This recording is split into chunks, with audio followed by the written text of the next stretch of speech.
Bonjour à tous et bienvenue dans cet événement sur, voilà, la formation no code de Maestro. Le but, ça va être, de pouvoir, échanger et pouvoir vous expliquer un petit peu, tous les tenants et aboutissants de notre formation no code et voilà, donc on va pouvoir attendre que, tout le monde arrive et se connecte. On va commencer dans quelques minutes.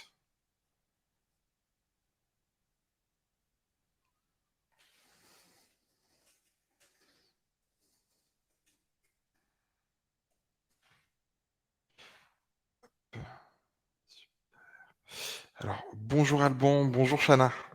Et ben, on va pouvoir commencer doucement.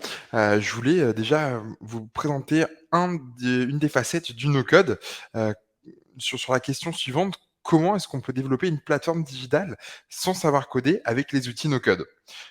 C'est une des réponses à laquelle répond, justement l'information no code de Maestro. Si, je précise, hein, mais si dans le chat vous avez des questions, n'hésitez pas, et puis voilà, on pourra y revenir. Le but, c'est que ce soit aussi un petit peu interactif, on aura aussi un temps de questions de toute façon à la fin, mais voilà, n'hésitez pas. Le but, c'est que vous ressortiez avec tous les éléments de réponse que vous êtes venus chercher. Déjà une première question, pour vous, qu'est-ce que ces plateformes digitales ont en commun? La plateforme Small Cook, c'est une application d'e-learning pour apprendre à cuisiner comme un chef. Suzanne, un outil pour les garagistes qui souhaitent améliorer leur relation client. Et Zen Pro, c'est un peu le Doctolib des professionnels du bien-être. Voilà. Est-ce que vous avez une petite idée de ce que ces plateformes ont en commun? Cyril, exactement. En fait, c'est même plus que ça. C'est pas buildé en no-code, mais c'est buildé en no-code en moins de 20 heures par des personnes qui ne savaient pas coder. Le but, ça va être aussi de vous expliquer comment ça a été fait. Hem, mais voilà, vous pourrez, aller jeter un petit coup d'œil sur YouTube, pour retrouver, les différentes vidéos, où vous retrouverez les sites internet. Hem, J'aimerais bien savoir aussi qui est présent, que je comprenne un petit peu comment, voilà, argumenter et vous donner des informations. Est-ce que vous êtes déjà, maker, en no-code? Vous êtes product manager? Vous êtes freelance entrepreneur dans le marketing, dans la communication, SEO, sales? OK. Cyril, product manager en en formation, j'imagine. Ça, il y en a. UX designer, très bien. Je pense que voilà, vous aurez le temps de mettre les autres, voilà, ce que vous faites après. Et j'avais une autre question qui est aussi importante. Si vous deviez définir votre niveau de no code aujourd'hui entre 0 et 5, 0, je connais de noms, et je suis un petit peu là, voilà, parce que je suis curieux, curieuse, et 5, j'ai déjà construit un projet en no code, je suis plutôt à l'aise. Donc très bien, 2, 1. Parfait, donc j'espère que vous ressortirez avec quelques learnings, de cet échange. Donc bienvenue déjà chez Maestro. Chez Maestro, ça fait maintenant 3 ans qu'on existe et qu'on a créé de base des formations en product management et notre pédagogie, elle est basée sur la pédagogie de Maria Montessori. Donc c'est la pédagogie par la pratique, donc c'est en faisant qu'on apprend selon nous. Donc 80 de pratique, 20 de théorie et on s'est demandé après notre formation en product management, quelles étaient un petit peu la les compétences qui étaient attendues dans le monde de la tech et on s'est rendu compte que le no-code, c'était une corde que vous pouviez ajouter à votre arc, qui était tout à fait pertinente. Alors Cyril me demande si c'est pas pour les enfants à la base. Tout à fait. La pédagogie Montessori, elle est pour les enfants à la base et on a décidé de l'appliquer aux adultes. Aux adultes et on s'est dit que voilà, c'était en faisant qu'on apprend aussi. C'est pour ça que d'où vient le nom de Maria Schools, qui est le campus dont fait partie Maestro. Donc on a 5 programmes aujourd'hui chez Maestro, Product Manager, Design, la Tech for PM et Produit responsable. Mais aujourd'hui, on va principalement se concentrer évidemment sur le no-code. Pourquoi se former au no-code? Ça va être un peu le programme dans un premier temps, vous présenter le programme et répondre à toutes vos questions. Déjà, ce qu'on tend à inviter, c'est ce que le no-code n'est pas et versus ce qu'il est. Donc le no-code, comme vous voyez ici, c'est pas une méthode qui s'applique uniquement à un side project, une petite maquette qu'on construit rapidement. Non, le no-code, aujourd'hui, ça peut être un moyen solide de lancer vos projets digitaux. On a pris l'exemple de Prelo, notamment, qui est une start-up dans la PropTech, pardon, dans l'immobilier, qui aujourd'hui a tout construit en no-code. Donc aujourd'hui, si vous allez voir leur site internet, voilà, tout ce qui se passe autour de Prelo se fait uniquement en no-code. Et il me semble qu'ils sont en série B, quelque chose comme ça. Donc ils ont levé quand même pas mal de fonds. Ce qui veut dire que c'est possible. Après, évidemment, c'est pas un moyen super facile de tout faire, mais c'est accessible. Moi, j'aime bien préciser là-dessus, c'est pas facile le no-code, mais voilà, une fois qu'on a quand même quelques compétences, on peut s'amuser rapidement et faire des choses qui sont pertinentes et intéressantes. Maintenant qu'on a un peu établi, ces, quelques petites «règles» entre guillemets, un petit zoom sur le programme et comment on l'a construit, et pourquoi on l'a construit. Donc le but de la formation no code, il y en a plusieurs parce qu'on a plusieurs typologies de profils. La première, ça va être si vous êtes entrepreneur par exemple, de lancer une version solide de votre produit, digital. Donc d'être capable de sortir un site internet, une application mobile comme on l'a vu tout au départ. Ça peut être aussi pour optimiser votre temps. Si vous êtes dans les opérations et que vous voulez, votre but, c'est simplement de faciliter la vie de vos collaborateurs, eh bien, le no-code peut servir à ça avec pas mal d'automatisation. Pour tester de nouvelles idées, là, c'est plutôt pour les product managers, les designers, eh bien, donner vie à vos maquettes pour qu'au final, ce soit testé avant de l'envoyer aux développeurs et donc de gagner du temps de développement web et d'être sûr que ça fonctionne dans les mains de vos utilisateurs. Accéder directement à son marché. Donc là, c'est une version. Quand vous avez une version solide, vous pouvez tester très rapidement un produit, une V1, un MVP sans que ce soit forcément très très abouti. Se former sur des nouveaux outils, évidemment. Le but de la formation, c'est que vous preniez en main ces outils pour être capable de les réutiliser post-formation et surtout d'apprendre à faire des choses dont on ne se pensait pas capable. Comment? La formation Maestro, je vous l'ai dit tout à l'heure, elle est, basée sur la pratique. Nous, on voulait un format hybride où dans un premier temps, ça se déroule en cours du soir, les lundis et les jeudis soirs. À ce moment-là, vous allez découvrir le panorama des outils no code. Le but ici, ça va être qu'à chaque session, vous puissiez découvrir un nouvel outil et que vous ayez des exercices pratiques pour commencer à le prendre en main pas à pas.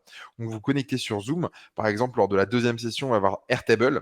Peut-être que certains connaissent Airtable au moins de nom. Sinon, Airtable, c'est une plateforme, c'est un peu un Excel puissance 100. Vous pouvez faire plein, plein de choses. C'est une base de données et vous allez avoir différents exercices pour commencer à remplir cette base de données et prendre en main cet outil. Le but, c'est qu'à la fin, vous sachiez comment commencer à maîtriser Airtable et surtout, ça va vous aider pour la deuxième phase que j'expliquerai après.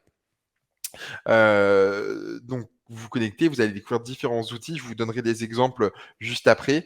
Le but, ça va être de pratiquer aussi avec un hackathon qu'on détaillera, que vous puissiez développer l'aspect collaboratif, puisque c'est pas parce qu'on fait du no-code qu'on va être seul dans son coin un petit peu, mais au contraire, c'est beaucoup d'échanges pour essayer de comprendre aussi qu'est-ce qu'attendent vos utilisateurs et les différents collaborateurs.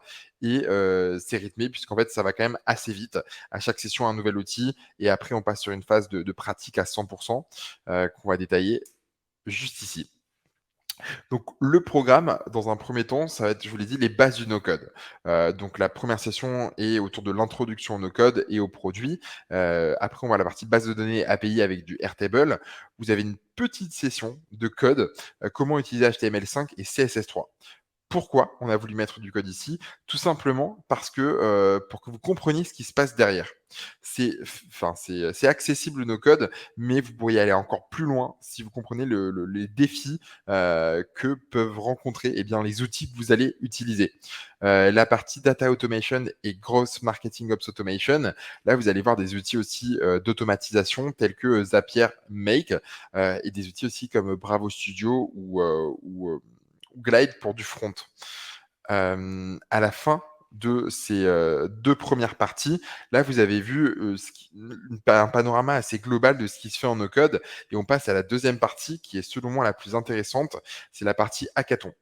Je ne sais pas si ça parle à certains d'entre vous, le hackathon, mais c'est comme un marathon de la tech. Vous avez un temps défini pour construire de A à Z un produit digital. Donc une vingtaine d'heures, ça se déroule sur 3 jeudis consécutifs en présentiel dans nos locaux à Paris. On a également ouvert des places à distance, si jamais certains d'entre vous sont intéressés. En revanche, on en a moins. Donc voilà, il faut pas hésiter à nous contacter, en amont et là, pendant 3 jeudis consécutifs, vous allez no-coder de A à Z un produit digital. Par exemple, soit vous avez une idée d'un projet que vous aimeriez développer, vous êtes entrepreneur et dans ce cas-là, vous avez envie de monter votre propre projet. La seule règle, c'est que ça dé commence de zéro. Soit vous rejoignez le projet de quelqu'un d'autre, soit ça peut être aussi un projet fictif et vous le lancez de A à Z. Pour concevoir ce projet, étant donné que c'est là que vous allez particulièrement monter en compétence sur les outils, ça va être à vous aussi, accompagnés par nos experts no code, qui seront vos intervenants, de, choisir les stacks d'outils qui sont pertinents pour votre projet et votre futur professionnel. Donc le hackathon, on se focus souvent sur 3 outils. Un outil de base de données, un outil d'automatisation et un outil de front. Ça veut dire quoi? Je prends un exemple. Demain, vous voulez lancer un site e-commerce. Vous allez vendre des paires de chaussures, des paires de baskets. Donc vous aurez besoin déjà de la partie base de données pour lister les différentes paires de chaussures que vous allez vendre, les tailles de chaussures, la quantité que vous allez avoir, bref, tous les éléments relatifs, voilà, aux produits que vous allez vendre. Vous allez avoir besoin de front avec, l'interface, ce à quoi va ressembler mon site e-commerce, comment je vais présenter, les différentes paires de chaussures, hem et voilà, quand je vais cliquer ici, qu'est-ce qui va se passer et cetera. Après, on a la partie automatisation. Quand quelqu'un va faire un achat, il va acheter une paire de chaussures. Comment, cette personne va recevoir un mail de confirmation? Comment ça va s'intégrer à ma base de données grâce à une API, un connecteur pour que ça enlève une paire de chaussures et que du coup elle soit plus disponible, sur le front? Donc c'est ça à quoi sert l'automatisation. Et en fait, le but ici, ça va être surtout que vous preniez en main les outils. Donc demain, que vous soyez capable de gérer une base de données sur Airtable, que, sur la partie automatisation, vous puissiez faire d'autres types d'automatisation si vous avez envie d'éliminer les tâches à faible valeur ajoutée. Nous, par exemple, chez, Join Maestro et chez Maria Schools au global, on a une personne qui travaille dans les opérations et grâce à, Airtable notamment, on a automatisé, la création de contrats et de conventions de formation. Donc on forme parfois des employés d'entreprise, et voilà, au lieu de le faire manuellement, de réécrire le nom de l'entreprise, quelles formations, vont suivre les salariés et le nom et prénom des différentes personnes, eh bien on a la convention on a simplement un petit questionnaire à remplir avec le nom, prénom le nom de l'entreprise, le nom, prénom du salarié formé, le montant de la formation et ça va nous automatiser la création d'une convention. Voilà, c'est, le type de choses que vous pouvez faire après la formation grâce à des outils comme Airtable. Zapier, ça nous permet de, par exemple, de nous envoyer sur Slack, et bien, des éléments sur les différents, événements qu'on va avoir. Par exemple, un rappel pour cet événement, qui arrive dans 2 jours, c'est grâce à une automatisation entre Slack et Zapier. Et après le front, eh bien, c'est tout ce que vos utilisateurs vont voir de l'autre côté de l'écran. À savoir que là, je vous ai donné l'exemple de 6 outils. Évidemment, on peut utiliser d'autres types d'outils. Il y en a énormément aujourd'hui qui existent en no code. Hem, donc c'est une liste non exhaustive. On peut utiliser dans le front du Bravo Studio, on peut utiliser du, Software, du Glide, du Bubble si vous avez déjà utilisé Bubble auparavant. On peut utiliser également, tac, tac, tac, je réfléchis, du Webflow. Webflow est souvent aussi utilisé, donc il ne faut pas hésiter s'il y a un outil en particulier sur lequel vous voulez monter en compétence. Le but, c'est de voir avec l'expert métier, comment on peut vous accompagner. Et surtout à la fin du hackathon, donc 1 semaine après les 3 semaines de hackathon, là, vous allez présenter votre produit fini devant une équipe de no-codeurs. Le but, ça va être d'obtenir un maximum de feedback qui soit, constructif et bienveillant, pour que vous puissiez vous améliorer et voilà, tout simplement. Je vous ai mis ici un petit exemple de nos intervenants, que vous puissiez, voir, et bien, qui viennent un petit peu de toute typologie de métier autour de la tech. Vous allez avoir, des développeurs, des UX designers, des head of product, des product managers, des chief automation officer, un peu dans les opérations. En voilà, le no code peut être utile, dans l'ensemble de cette typologie de métier, comme je vous l'ai dit au tout départ, que ce soit pour automatiser, pour créer un site, hem, ou pour tester, par exemple. Voilà. Sur les infos pratiques relatives à la formation, elle est à 2 750 € TTC pour 56 heures de formation. Ce que j'ai pas précisé auparavant, hein, je vais revenir un petit peu en avant ici, c'est que là, je vous ai expliqué tout le contenu même de la formation, mais vous avez aussi 5 heures de e-learning sur l'aspect produit. Comme vous le savez, nous, chez Maestron, on est l'école du produit et de la tech. Donc c'était important pour nous que nos élèves aient aussi l'aspect produit en tête. Donc comment est-ce qu'on crée un produit qui a du sens? Le but en no code, c'est pas de créer pour créer, mais de créer un produit qui a réellement du sens. Donc là, c'est en autonomie en e-learning et voilà, c'est le petit plus de la formation. Donc 2 750 € pour 56 heures de formation. Il y a plusieurs modes de financement possibles, soit évidemment le financement via le compte personnel de formation, via, l'AGFIS pour les entrepreneurs, via Pôle emploi, pour les personnes qui sont inscrites. Parfois, vous pouvez avoir un financement, totalement pris en charge. Vous avez aussi parfois, votre région, donc ça, c'est aussi à étudier en fonction de votre parcours et de vos possibilités. L'entreprise, on a eu plusieurs entreprises qui ont envoyé leurs collaborateurs pour monter en compétence sur ce sujet. Et sur les prochaines dates de formation, donc on a, une formation qui débute le 11 octobre, pour laquelle il est encore possible de postuler, et qui finit le 30 novembre. Sachant qu'en plus pour cette formation, voilà, si vous arrivez dans les temps, vous pouvez gagner des places pour le No Code Summit, qui est un événement organisé pour, voilà, pour rencontrer tous les acteurs du monde du no code, et c'est un salon qui est plutôt intéressant, si vous aimez le no code. Je vous laisse aller jeter un petit coup d'œil. No Code Summit, SU2MIT. Et la prochaine session aura lieu en février 2024. On en a 3 par an, aujourd'hui. Si vous voulez aller plus loin, moi je vous conseille plusieurs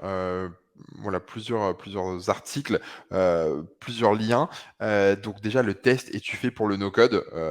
Voilà, ce sera plutôt parlant. Le Maestrix, un Maestrix, c'est un webinaire comme on fait aujourd'hui. Le métier de développeur low code, de quoi il s'agit. Shana vous envoie, voilà, quelques éléments dans le chat. Le retour sur l'expérience de Prelo, une entreprise qui fonctionne quasiment uniquement en no code. Zoom sur le métier de product builder aussi chez Payfit. J'en ai pas parlé et je pense que c'est important.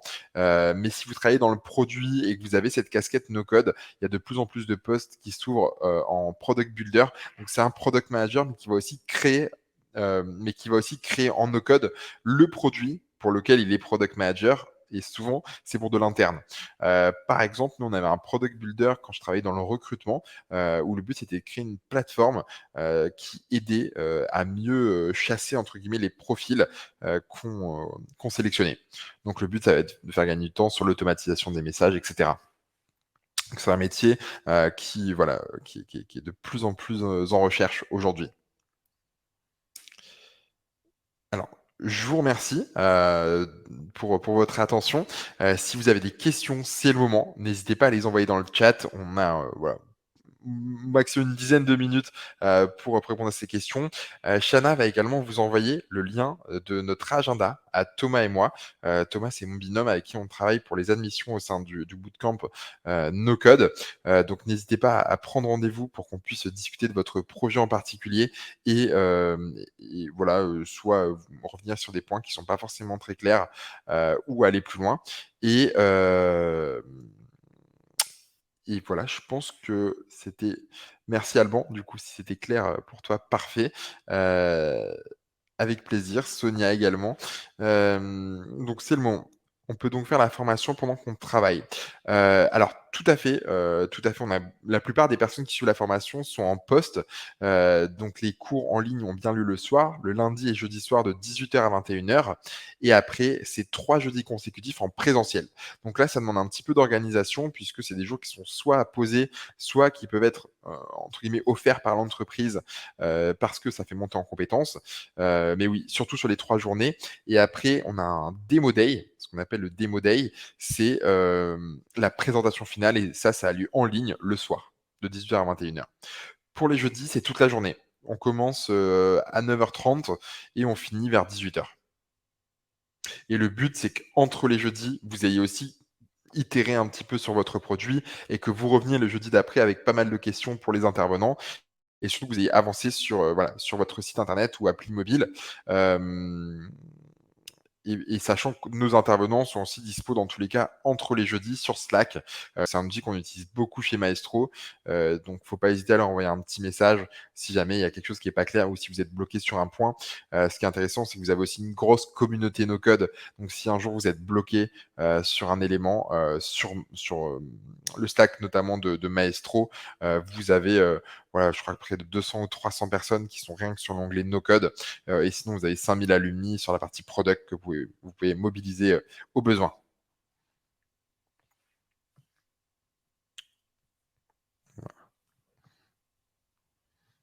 Je vois qu'il y a plusieurs personnes qui sont en train d'écrire.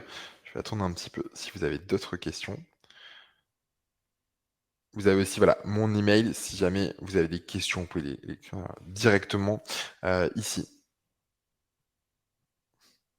Et n'hésitez pas à aller jeter un coup d'œil au No Code Summit. Je vous l'envoie dans le chat.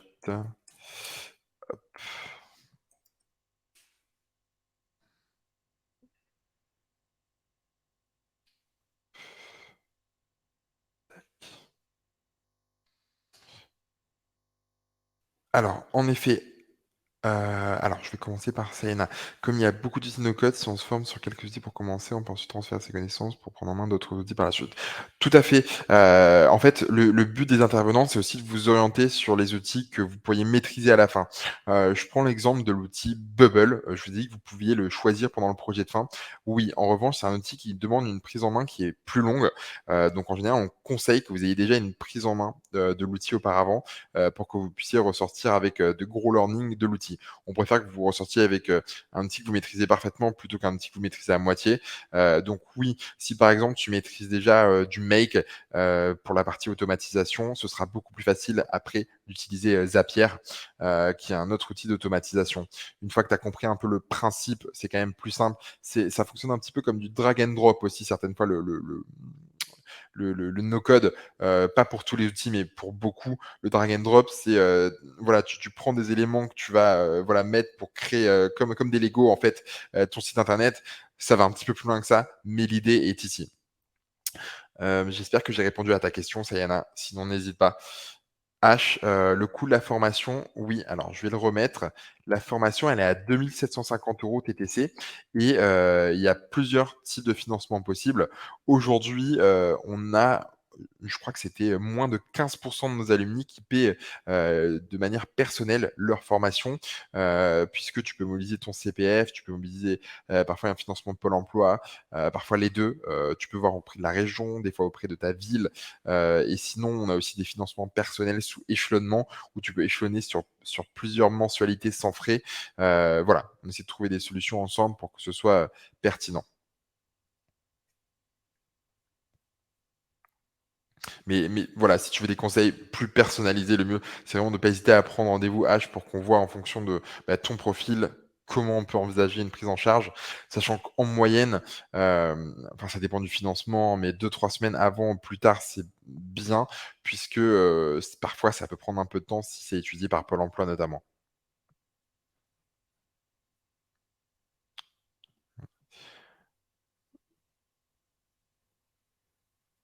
Alors, est-ce que tu peux participer aux 2 formations en parallèle, PM plus no code?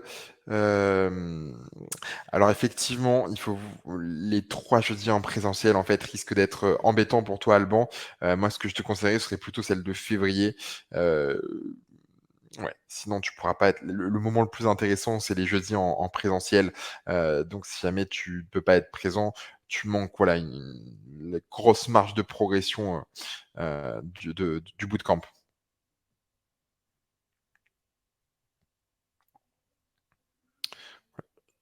Encore, je pense encore une ou 2 personnes qui sont en train d'écrire, donc je vais attendre pour ces questions.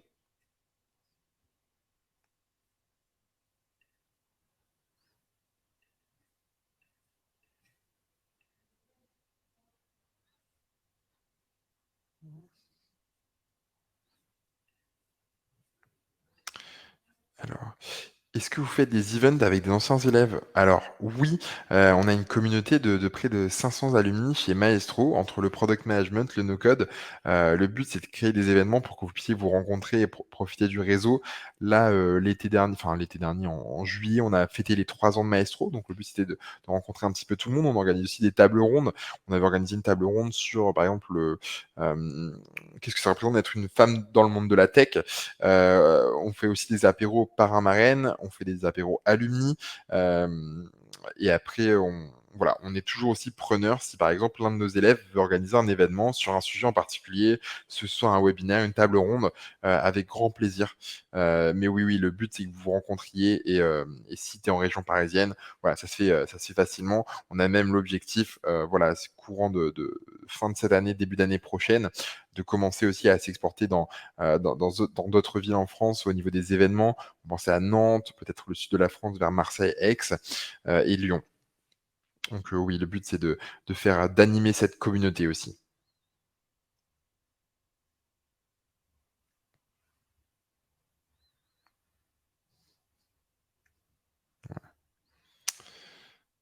Écoutez, je pense qu'on a fait le tour de toutes les questions. Ah, je vois qu'Alban est en train de taper.